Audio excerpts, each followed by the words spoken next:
E olha, a gente vai falar agora sobre o canabidiol. Na neurologia, ele tem sido usado para tratamento de algumas epilepsias. Entretanto, diversos estudos estão sendo conduzidos em busca de evidências que justifiquem seu uso em outras situações, como autismo, ansiedade, dor crônica e fibromialgia. 8 anos depois da sua última orientação sobre o uso do canabidiol, o Conselho Federal de Medicina publicou uma nova norma para orientar os médicos. E é isso que a gente quer saber. Eu vou ao vivo agora com a Mônica Hermílio para a gente saber o que é que mudou, inclusive, com essa resolução.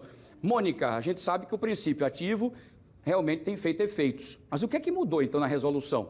Para mais tipificações, nos atualize.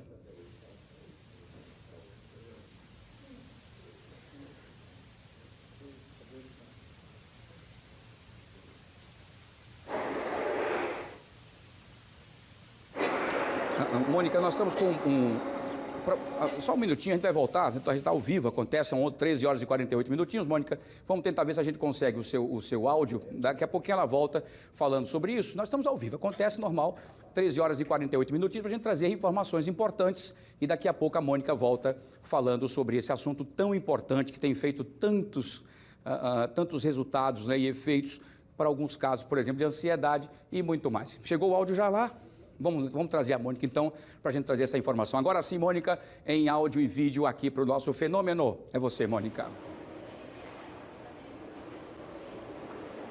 Agora sim, o que muda é que agora apenas 3 tipos de epilepsia vão poder ser tratados, mas tudo isso com um rigor ainda maior para saber se esses casos realmente precisam ou não. Mas quem vai explicar para a gente como era e como é que pode ser a partir de agora é o advogado Juliano Pessoa, que já está aqui com a gente. Juliano, obrigado por nos receber. O que é que muda? O que é que vai ser colocado em prática com essa nova resolução? Boa tarde. Boa tarde, Mônica. Boa tarde, Wilson, no estúdio, quem nos assiste. Olha só, Mônica, eu diria que, primeiramente, a grande preocupação de todos os profissionais médicos é com os pacientes, né? Nós temos hoje inúmeros pacientes fazendo uso dessa substância com outras patologias que não essas, restritivamente, que foi agora colocadas nessa resolução. E há uma grande preocupação do que fazer com essas pessoas, né? Porque, assim, o Conselho Federal deveria também ter se preocupado com essa interrupção do tratamento dessas pessoas, né? Quem irá se responsabilizar por isso, né? Não é simplesmente você chegar a dizer que não pode prescrever. Existem pessoas fazendo uso e que deixarão de fazer uso de forma abrupta.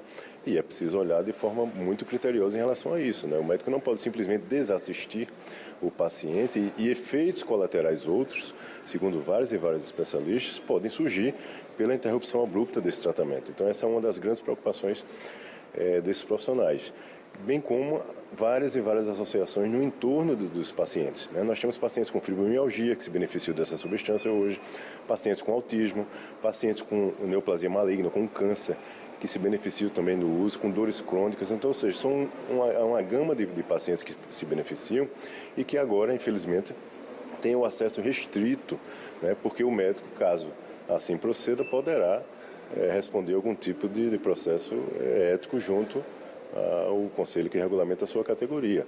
Além disso, a resolução chega ao ponto de restringir, inclusive, que o médico se comunique, levando informação para a comunidade, para a população, em relação a esse assunto, salvo dentro do meio científico. Então, ou seja, do ponto de vista jurídico, a gente poderia até verificar aí algum tipo de restrição que está lá contido na Constituição, do médico, como cidadão, poder se expressar também e manifestar sua opinião.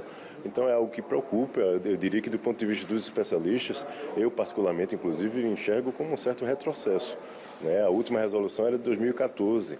O Conselho passou 8 anos para trazer agora uma nova manifestação nesse sentido. Esperava-se, naturalmente, que houvesse uma evolução e não um retrocesso no sentido de restringir ainda mais, alegando que grande parte dos profissionais que prescrevem, segundo o Conselho, estariam substituindo aqueles tratamentos convencionais que têm comprovação científica já bem definida.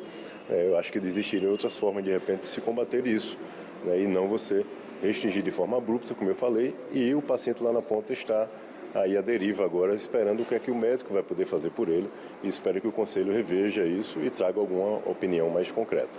Juliano, essa resolução é muito nova, né? Tem poucos dias.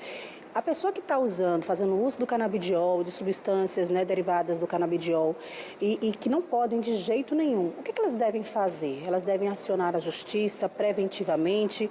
Ou o que pode ser feito emergencialmente para quem precisa, de fato, comprovadamente utilizar esse medicamento, já faz o uso e não vai poder fazer mais?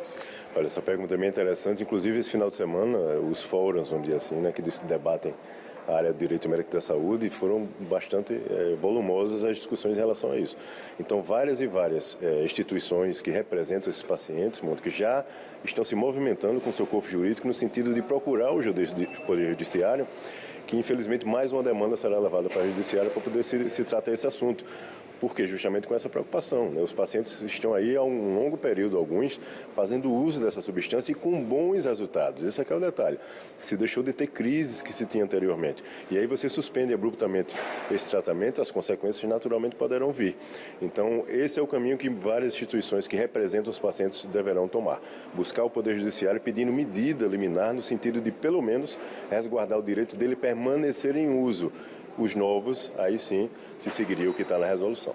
Juliana, muito obrigada pelas informações. Está aí, Wilson. Infelizmente, um retrocesso, mas a gente vai continuar acompanhando para saber qual o desenrolar, né, dessa nova resolução.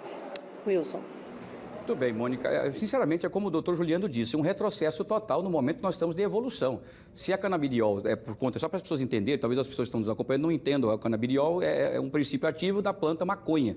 Talvez seja por conta desse preconceito da maconha, em alguns sentidos, que talvez tenha sido feita essa resolução para restringir. Porém, os tratamentos feitos pelos médicos, o doutor Juliano explicou muito bem isso, o médico é que decide se é bom ou não, e os resultados são favoráveis. Então, uma resolução não pode acabar de vez com uma condição que está dando resultados positivos para um paciente ou uma paciente que pode morrer com crises sequenciadas, por exemplo, de epilepsia.